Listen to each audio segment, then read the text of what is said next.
black person comes up here, I'm gonna be annoyed.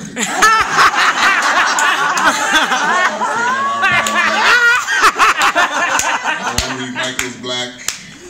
Somebody, you know, non-almondy comes up here. By Michael Hagins, directed by Laura Mae Baker, performed by Michael Hagins as Black Michael.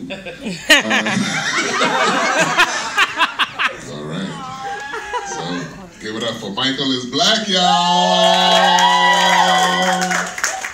All right, oops. Damn it, Michael.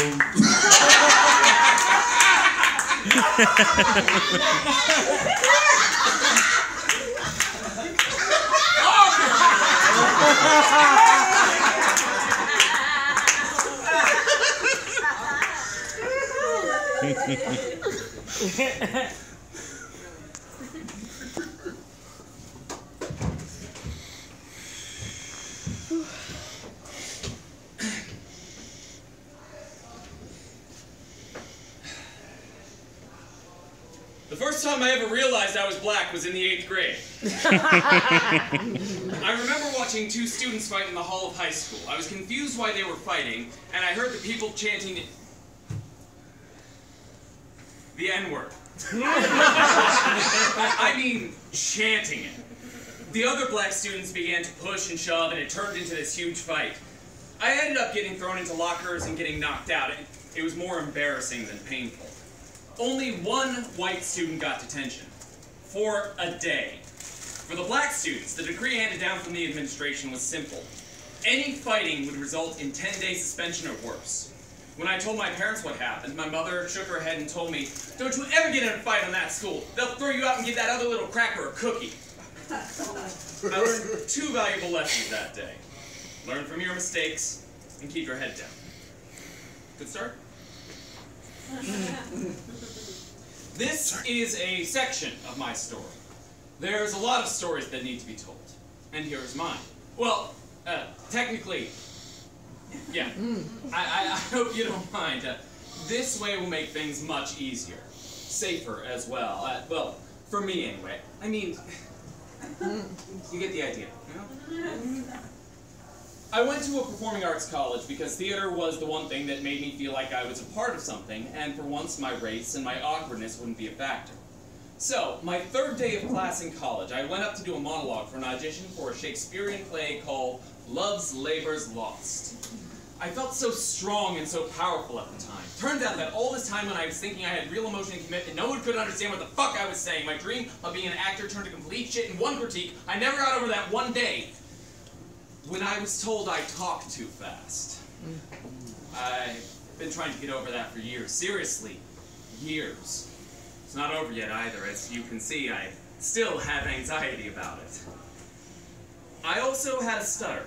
My mother told me I couldn't match all the words in my head to my mouth.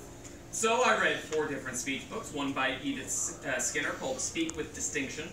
I studied the IPA every single day. I hit my plosives with a hammer. I hit my vowels like crazy. I did everything I could to be a better actor and to be understood. And for all that hard work, I got Ferdinand Pillar, a major part in Václav Havel's play, The Memorandum.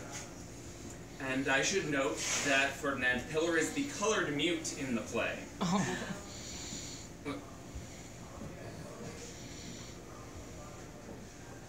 Apparently, I also speak like a white person.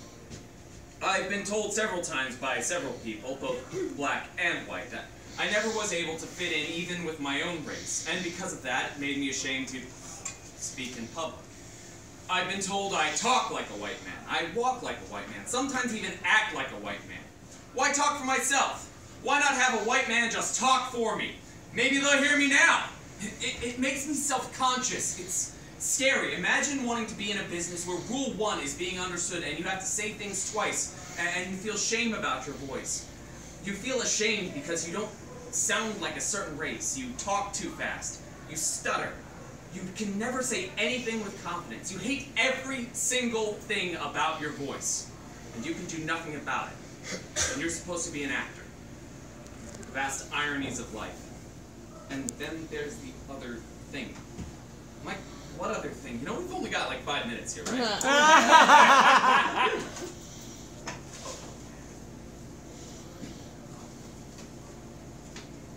Some people hear me, some even try to understand me, but they can't. You know what makes it really hard are those white people who tell me they get it. They grew up poor, they grew up afraid of the police, they grew up being criticized. They go through the same things I do. No, you don't. You don't know what it's like at all. You're not black. You don't tense up passing a police station. You don't hold your breath in the subway. You don't cry watching the news. You don't get tired of every single protest and argument asking for some kind of reform met with anger and vitriol. Or maybe you do get tired. Maybe you're tired of hearing about the death of another black person. Maybe you're tired of hearing about a rapist getting away with it. Maybe you're tired of hearing a person with a trans identity just want to be themselves. Maybe you're tired of hearing about a person or even an entire family who fear being deported for no reason. Fine! Be tired. You're tired of it. Maybe some of us are living with it and living with it directly. So don't try to understand. Maybe help us. Maybe fight for us, and maybe shut up for once and listen. Maybe help us be able to speak out without consequences or judgment. What do I know? I'm just a dumb black guy who's still afraid to speak for himself. You know, Michael, the show's kind of funnier than this. Can we just, like, lighten it up a little bit? Like, I don't know, talk about religion. Come on, if we're going to be talking about this much stuff, you know, religion and politics are pretty important. You'll like this, religion.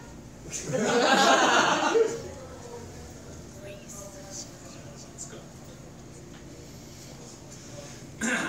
I'm agnostic. Oh, really? That's it? Okay, what about politics? Politics, always fun. Really inclusive, too, always.